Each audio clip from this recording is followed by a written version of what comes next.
wadda ya mutu yana shaye-shaye zai haɗu da Allah ne kamar yadda wadda ya yi bautan gunki ya gama zai je ya haɗu da Allah.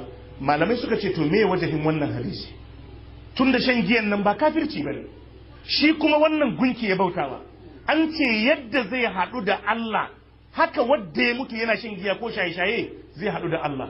Suka ce ai yadda al'amarin yake shine annabi ya ce duk wadda ya sha giya sai ya yi kwana 40 Allah bai karɓi sallansa ko ƙwaya ɗaya ba.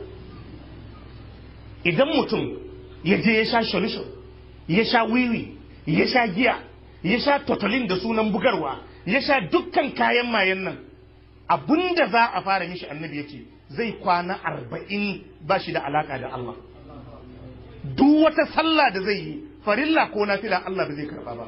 To idan ya sha yau kaga akwai kwana 40 da ba sallarsa da za ta karbu. Jama'a, in ba a karbi sallah ba akwai abin da za a karba? To jibi sai ya sake sha. Nan fa yau da ya sha akwai kwana 40 a gabansa tun da bai tuba ba. Gobe ko jibi sai ya sake sha, kaga akwai waɗansu kwana 40. Bayan sati ya sake sha, kaga waɗansu 40 ne a gaba. Bayan wata ɗaya ya sake sha. To ka yi lissafin shekara nawa yake gaba gare shi, kaga zai isa gaba ga Allah ba addini a hannunsa yadda mai bautan gunki bai bautawa Allah ba. Don Allah wadda yake wannan harka na shaye-shaye ya san ran da zai haɗu da ubangijinsa? Ka san a ina zaka mutu? Ka san ranar da za a karɓi ranka?